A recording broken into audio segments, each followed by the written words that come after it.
ရောက်လာတော့မဲ့အမေများနေရအတွက်အာမာနဲကသူ့အမေကိုလက်ဆောင်ပေးဖို့စဉ်းစားနေပါတယ်အိမ်အလုပ်တော့မလုပ်တတ်တဲ့အာမာနဲကိုမိဘတွေကတယောက်တည်းနေဝင်ပေးထားတာကြောင့်မာဟီရူကအံ့ဩနေပါတယ်အာမာနဲကသူ့အရင်အိမ်မှာမနေချင်တဲ့အကြောင်းရင်းရှိတယ်လို့ပြောပြီးစိတ်ပူသွားတဲ့မာဟီရူကိုစိတ်မပူဖို့ပြောပါတယ်ဒါပေမဲ့မာဟီရူရဲ့မျက်နှာမှာတီးကျင်စိတ်တွေပေါ်လွင်နေတာကြောင့်အာမာနဲလည်းသူ့အတိတ်အကြောင်းပြောပြပါတယ်အာမာနဲရဲ့မိသားစုကစီးပွားရေးအဆင်ပြေပြီးဂရုတစိုက်နဲ့ချစ်ပေးတဲ့မိဘတွေနဲ့နေခဲ့ရတာကြောင့်အာမာနဲကလူတိုင်းကိုအယုံလွယ်ခဲ့ပါတယ်အဲ့လိုမျိုးပတ်စံရှိပြီးအယုံလွယ်တဲ့အာမာနဲကိုတငယ်ချင်းအမိခံကောင်တွေကကောင်းကောင်းကြီးအသုံးချခဲ့ကြပါတယ်ပတ်စံကိုပဲပေါင်းပြီးလူကိုတော့စိတ်ထဲမရှိပဲနောက်ခွင့်မှာအတင်းပြောနေကြတာကိုအာမာနဲမျက်မြင်တွေ့ခဲ့ရပါတယ်အာမာနဲကိုစိတ်ရင်းနဲ့ပေါင်းခြင်းတဲ့လူတွေရှိပေမဲ့လည်းအရင်လူတွေကြောင့်ထရမာရခဲ့တာမို့ဘယ်သူမှယုံကြည်မှုမရှိတော့ပဲဖြစ်သွားပါတယ်အဲ့ဒါကြောင့်သူ့ဘဝကိုအသက်ကနေပြန်စားဖို့ကြောင်းမြောင်းလာခဲ့ပြီးဒီဘက်အိမ်ကိုရောက်လာခဲ့တာပါဒါတွေကိုမဟီရူသိလိုက်ရတော့သူမသာအဲ့ဒီနေရာမှာရှိခဲ့ရင်အကျင့်မကောင်းတဲ့ကောင်တွေကိုရိုက်ပြစ်မှဆိုပြီးပြောပါတယ်အမာနဲ့ကတော့မဟီရူဘဝနဲ့ရှိရင်သူ့ပြဿနာကဝမ်းနည်းစရာမဟုတ်ဘူးလို့ပြောလိုက်ပါတယ်မဟီရူကလည်းကိုနာကျင်မှုကိုပဲတည်ရမှာဖြစ်လို့မှန်တိုင်းရှင်ဖို့နဲ့သူမလှုပ်ပေးနိုင်တာကအမာနဲ့ရဲ့နာကျင်မှုကိုလက်ခံပြီးထောက်ပံ့ပေးဖို့ဖြစ်ကြောင်းပြောပါတယ်မဟီရူကတယောက်ကိုတယောက်မိခိုအားထားစေချင်တာဖြစ်ပြီးအာမာနဲ့ကတော့အင်တင်လုံးနေတာကြောင့်ရင်ဝင်ထဲကိုဆွဲထည့်လိုက်ပါတယ်အရင်တစ်ခါကသူမဟာအာမာနဲ့ပခုံးကိုမေးပြီးယုံကြည်အားကိုးခဲ့တာကြောင့်ဒီတစ်ခါမှာတော့ကျမကိုယုံကြည်အားကိုးလိုက်ပါဆိုပြီးမဟီရူကပြောပါတယ်အဲ့နောက်တော့အာမာနဲ့ကသူဟာယောက်ျားတစ်ယောက်ဖြစ်တာကြောင့်အမြဲတမ်းတော့အာမကိုဘူးဆိုပြီးပြောပါတယ်အဲ့အခါမဟီရူကကျမကရှင်ကလွှဲပြီးအခြားလူတွေကိုဒီလိုဆက်ဆံပေးတာမဟုတ်ဘူးလို့တိုးတိုးလေးပြောကထွက်သွားဖို့လုပ်ပါတယ်အာမာနဲ့လည်းအနောက်ကနေဖတ်ထားလိုက်ပြီးမင်းကိုအားကိုးခိုင်းတာနော်လို့ပြောလိုက်ပါတယ်အမာနဲကတကူကောင်းဆက်မိမဲ့မဟီရူကသူမရဲ့တကူကောင်းဆက်မှုကိုတော့ရှင်းမသိသေးပါဘူးလို့ပြောပြီးရှောင်ထွက်သွားပါတယ်နောက်တစ်ရက်မှာတော့မဟီရူယောက်ျားလေးတစ်ယောက်နဲ့ဈေးဝယ်ထွက်နေတယ်ဆိုတဲ့သတင်းတွေအကြောင်းမှပြတ်နေပါတယ်အဲ့ဒါကြောင့်မိန်းကလေးတွေကလာမေးကြတဲ့အခါမဟီရူကအဲ့ဒီကောင်လေးနဲ့တငယ်ချင်းဆိုပေမဲ့သူမအတွက်အရေးပါတဲ့သူဆိုပြီးပြောပြလိုက်ပါတယ်အခြားသူတွေနဲ့အရန်ကြီးပတ်သက်လေးမရှိတဲ့မဟီရူအတွက်နှစ်တစ်ဝက်လောက်နီးနီးကပ်ကပ်နေလာခဲ့ရတဲ့အမာနဲကသူမအတွက်ယုံကြည်ရတဲ့သူဖြစ်ပါတယ်အာမာနဲကိုအယုံကြည်ဆုံးသူကမဟီရူဖြစ်ပြီးအာမာနဲကိုယ်တိုင်လည်းကိုယုံကြည်တဲ့နယ်လို့ပြောပါတယ်တောင်းမတော်ကမဟီရူကကောလာဟာလာတွေပို့ပြီးမကြီးချင်တာကြောင့်သူမနဲ့အတူဈေးဝယ်နေတဲ့ကောင်တွေကသူမအတွက်အရေးပါတဲ့သူဆိုပြီးဖြေခဲ့တာဖြစ်ပါတယ်ဒါပေမဲ့အာမာနဲ့ဘက်ကနေကြည့်ရင်သူ့အတွက်အထင်လွဲစရာဖြစ်နိုင်တာကြောင့်နောက်ကအဲ့လိုမပြောဖို့မှာပါတယ်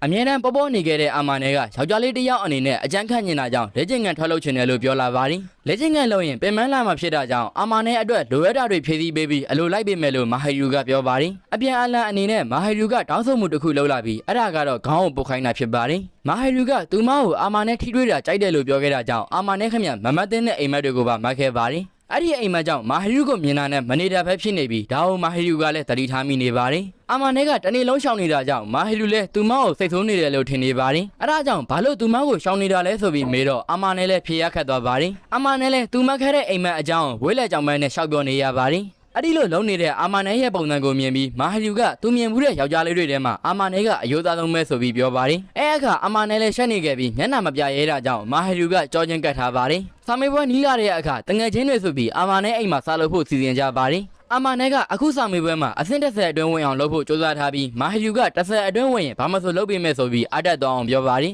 ရီလာမြောင်းပြီးလုပ်နေတာတောင်ငတုံးအာမာနဲကပေါင်ပေါ်အိတ်မဲ့လို့ပဲပြောခဲ့ပါတယ်အဲ့နောက်တငယ်ချင်းတွေရောက်လာခဲ့ပြီးဆဆနောင်းနောင်းနဲ့အမှန်တကယ်စူးစမ်းကြပြီးစာလေးလာကြပါတယ်တငယ်ချင်းတွေပြန်လာတော့မဟီရူကအာမာနဲအတွက်ကော်ဖီဖြော်ပေးပါတယ်အဲ့ဒါကြောင့်အာမာနဲကသူ့ကိုအရန်ဂယုစိုက်တာပဲလို့ပြောတော့မဟီရူကလည်းအာမာနဲဖြစ်နေလို့ဂယုစိုက်ပေးတာလို့ပြောပါတယ်တဖြည်းဖြည်းနဲ့အာမာနဲလည်းမဟီရူမရှိရင်မဖြစ်တဲ့အတုံးမကျတဲ့လူတစ်ယောက်လိုဖြစ်လာပြီဆိုတာသူ့ကိုယ်သူသိပါတယ်မဟီရူကတော့အာမာနဲရဲ့နှုတ်ခမ်းကိုပုတ်တက်လိုက်ပြီးသူမကအလိုလိုက်ပေးနေမှာမို့စိတ်တိုင်းရှိသလိုအတုံးမကျလို့ရကြောင်းပြောခဲ့ပါတယ်စာမေးပွဲဖြေပြီးတဲ့အခါမှာတော့အာမာနဲကအဆင့်6ရလို့မဟီရူစီကနေစုရတော့မှာဖြစ်ပါတယ်အာမာနဲကလည်းအဆင့်1ရတဲ့မဟီရူကိုစုပေးခြင်းပေမဲ့မဟီရူကတော့သူမကိုဟင်းချက်ကူဖို့ပဲစုအနေနဲ့တောင်းဆိုပါတယ်မဟီရူကအာမာနဲကိုစုပေးတဲ့အခါမှာတော့ပေါင်မော်လက်ခိုင်းတဲ့အပြင်နှစ်ဖာကြီးဘက်ကလော်ပေးသေးတာကြောင့်ဗီဒီယိုတော့ဆက်လုပ်ချင်သိပျောက်သွားပါတယ်အဲ့ဒီလိုစိန်ခံနေရတဲ့အာမာနဲ့အိပ်ပျော်သွားခဲ့ပြီးပြန်နိုးလာတော့မဟီရူလည်းအိပ်ပျော်နေတာကိုတွေ့လိုက်ရပါတယ်နှိုးပေးမယ်လဲနှိုးလို့မရတာကြောင့်သူကိုယ်တိုင်တွဲခေါ်သွားပြီးမဟီရူရဲ့အိတ်ခမ်းထဲအထိလိုက်ပို့ပေးလိုက်ပါတယ်မဟီရူတရင်နိုးလာတော့အာမာနဲ့ကိုပါသူ့ဘေးနားအိတ်ခိုင်းနေတာကြောင့်အာမာနဲ့လည်းဝေါဝင်ရုပ်လေးကိုသူ့အဆအိတ်ခိုင်းလိုက်ပါတယ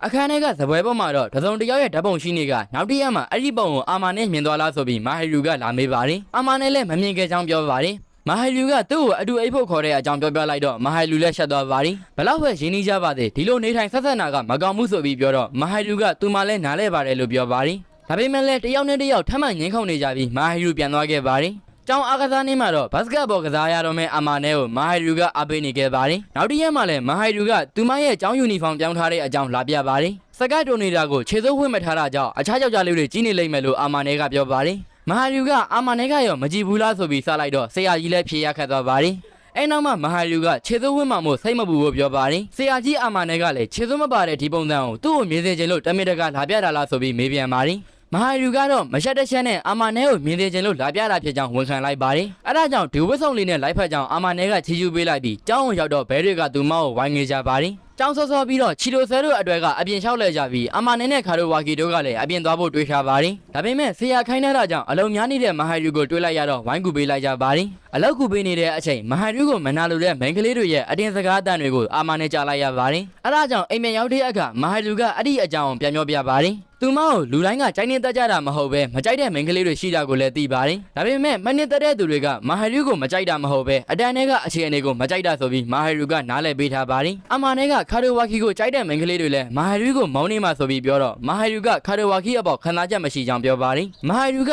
အစာပိုင်းမှာစီကံတင်ကြတဲ့ပုံစံရှိပေမဲ့ရင်းနှီးလာတဲ့အခါမှာတော့ရိုးသားပြီးရှက်လွယ်တယ်ဆိုတာကိုသိခဲ့ရပါတယ်။အဲဒါကြောင့်အခုပုံစံလေးကပိုပြီးချစ်ဖို့ကောင်းတယ်လို့အမာနဲကပြောပါတယ်။မဟာလူကရှက်သွားပြီးသူမလက်လေးနဲ့ထူလာတဲ့အခါအခုလိုမျိုးစကင်ရှစ်တွေခဏခဏလောက်တာမကောင်းဘူးဆိုပြီးအာမာနဲကထပ်ပြောပါတယ်။မဟာလူကကောင်းကောင်းမွန်မွန်နေပြီးလူတိုင်းရဲ့အမြင်မှာသူမကိုနတ်သမီးလေးလို့မြင်အောင်လုပ်နေရတာကိုစိတ်ကုန်နေပြီဖြစ်ပါတယ်။သူမကိုလက်ခံပေးတဲ့လူရှင်းရပြီလို့တွေးထားတာဖြစ်ပြီးဒီလိုဆုံးဖြတ်တာကကောင်းတယ်လို့အာမာနဲကပြောပါတယ်။ဒါပေမဲ့မဟာလူကသူမရဲ့ပုံစံအတိုင်းနေတော့မယ်ဆိုတော့ဒီပုံစံလေးကိုအခြားကျောင်းသားတွေမြင်သွားမှာမို့အာမာနဲကနှံ့မျောနေပါတယ်။ဒီလိုမျိုးနှံ့မျောနေတဲ့အာမာနဲကိုချစ်စရာကောင်းတယ်လို့မဟာလူကတဖွားဖွားပြောနေပြီးသူမအတွက်တော့အာမာနဲကခမမိုက်လူတစ်ယောက်ပါလို့ပြောခဲ့ပါတယ်။အာမာနဲကလည်းရှက်နေတာကြောင့်နောက်တစ်ခါထပ်ပြောရင်ဗဇက်ကိုလက်မဟုတ်တာနဲ့ပိတ်ပြစ်မယ်လို့ပြောလိုက်ပါတယ်။မဟာလူကတော့အာမာနဲပါကိုနမ်းလိုက်ပြီးထွက်ပြေးသွားခဲ့ပါတယ်။အဲဒါကြောင့်နောက်ရက်တွေမှာနှစ်ယောက်သားအနေခန့်နေကြပြီးတငယ်ချင်းတွေကလည်းတတိထားမိတာကြောင့်ရံပစ်ထားတယ်လို့ထင်နေကြပါတယ်။အာမာနဲကတော့ကိစ္စတချို့ကြောင့်စီးတားထားတာဖြစ်ပြီးသူ့ကိုမဟာလူသဘောကျရဲ့လားဆိုတာသိချင်နေပါတယ်။တငယ်ချင်းတွေကကိုယုံကြည်မှုမရှိတဲ့အာမာနဲအစားစိတ်မရှိဖြစ်နေပေမဲ့အာမာနဲကတော့သူနီးသူဟန်နဲ့လှုပ်ရှားမှာပါ။အိမ်ပြန်ရောက်တဲ့အခါမဟာလူကမနေ့ကကိစ္စအတွက်တောင်းပန်ပြီးအဲ့ဒီကိစ္စကိုမဖြစ်ခဲ့သလိုဟန်ဆောင်နေလိုက်ကြပါတယ်။ကျောင်းအားကစားပွဲတော်ကာလဖြစ်တာကြောင့်အားကစားလှုပ်ရှားရေးတွေလုပ်နေကြပြီးချီတိုဆဲတို့အတွက်ကတော့ပြိုင်ပွဲတွေဖြစ်သွားကြပါတယ်။အားကစားပွဲတော်မှာကိုကြိုက်တဲ့ကစားပွဲကိုရေးဆွဲခင်ရှိပြီးမဟာလူကအမဲလိုက်ကစားပွဲနဲ့လက်ဆင့်ကင်ပြိုင်ပွဲတို့ကိုရွေးထားပါတယ်။အာမာနဲကတော့အထုပ်ပစ်ပွဲနဲ့အမဲလိုက်ကစားပွဲကိုရွေးထားပါတယ်။အာမာနဲကသူနဲ့မဟာလူကြားမှာစီတာထားခြင်းပေမဲ့ဆာလက်ဆက်ဘူတင်ကိုခွင့်ပြုမိလိုက်တာကြောင့်စီမတားနိုင်ပဲဖြစ်နေပါတယ်။ကျောင်းအားကစားပွဲတော်ကိုရောက်တဲ့အခါမှာတော့လက်ဆင့်ကန်အပြေးပြိုင်ပွဲမှာချီတိုဆဲဝင်ပြိုင်ခဲ့ပြီးဗိုလ်ဆွဲခဲ့ပါတယ်။အဲနောက်အာမာနဲနဲ့မဟာလူတို့ပါတဲ့အမဲလိုက်ပြိုင်ပွဲစားခဲ့ပြီးချီတိုဆဲကစီစဉ်သူလုပ်ပေးရပါတယ်။ရှင်ပြိုင်သူတွေကစာရွက်တစ်ရွက်ကိုကောက်ပြီးအဲ့ဒီစာရွက်ထဲမှာပါတဲ့အကြောင်းအရာနဲ့ကိုက်ညီတဲ့အရာကိုရှာကြရမှာပါ။ပြိုင်ပွဲစားတဲ့အခါမှာတော့မဟာလူကသူမရတဲ့စာရွက်နဲ့အာမာနဲကိုကိုက်ညီတယ်ဆိုပြီးပန်းနိုင်စီခေါ်သွားပါတယ်။